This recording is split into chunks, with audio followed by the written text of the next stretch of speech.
Pupunta tayo sa Blue Sands Beach Resort. Isa po ito sa sikat na beach resort dito sa Imitaw. Ito ay nasa unahan lang ng Isidros Beach and Don Arc. Pero katabi po ito ng Hapitanan Beach Resort. At literal na magkatabi sila ng entrance. Kaya pagliko namin ay sa entrance ng Hapitanan kami nakapasok. Kaya bilang kabig kami sa kabila. Pero next time puntahan natin ang Hapitanan Beach Resort. Pero sa ngayon, puntahan natin ang Blue Sands Beach Resort dahil dito magse-celebrate ang tito ko ng birthday niya. Kumuha ng room ang tito ko so diretso tayo sa reception. So eto ang look ng entrance ng resort. Meron silang fountain. Tapos eto naman ang kanilang front desk. So pwede ka magtanong dito. Ang sabi ng receptionist ay kumuha ang tito ko ng 2 barkadahan na room at isang cottage na malapit sa beach. So puntahan na muna natin yung cottage, baka nandun na sila. So dito na din tayo dadaan. Meron silang stairs dito na ang sasalubong sa inyo ay ang pool.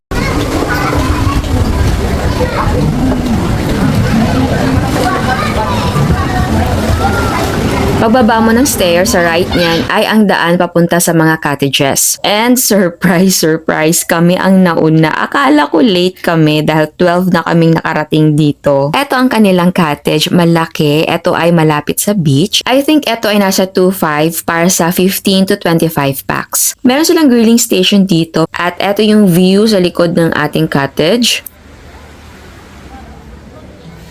So, tignan natin ang beach ng malapitan. Ayan, eto ang kulay ng kanilang buhangin at ang tubig parang tinatawag kanila para mag-swimming. And paminsan-minsan ay meron ka makikita ditong nagtitinda ng fresh na isda. At meron silang water activities dito gaya ng banana boat, glass boat at kayak. At kung gusto nyo ng drone shot ay meron po nag-o-offer dito. I think nasa 500 ang fee at hindi siya staff ng resort ha. Pero taga rito siya para nasa gilid lang yung bahay niya. Maganda to kapag nag-banana boat ride kayo kasi may remembrance.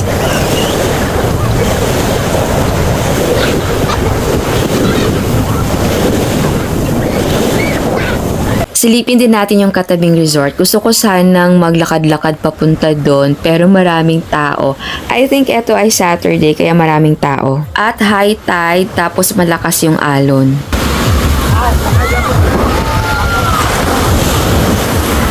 At eto naman ang barkadahan room. Ito ay good for 12 katao. At kung wala kayong dalang baon ay meron po silang restaurant. Kaya kung gusto nyo mag-outing, maganda dito dahil hindi lang beach ang meron, pwede ka ding mag-pool. At may water activities pa.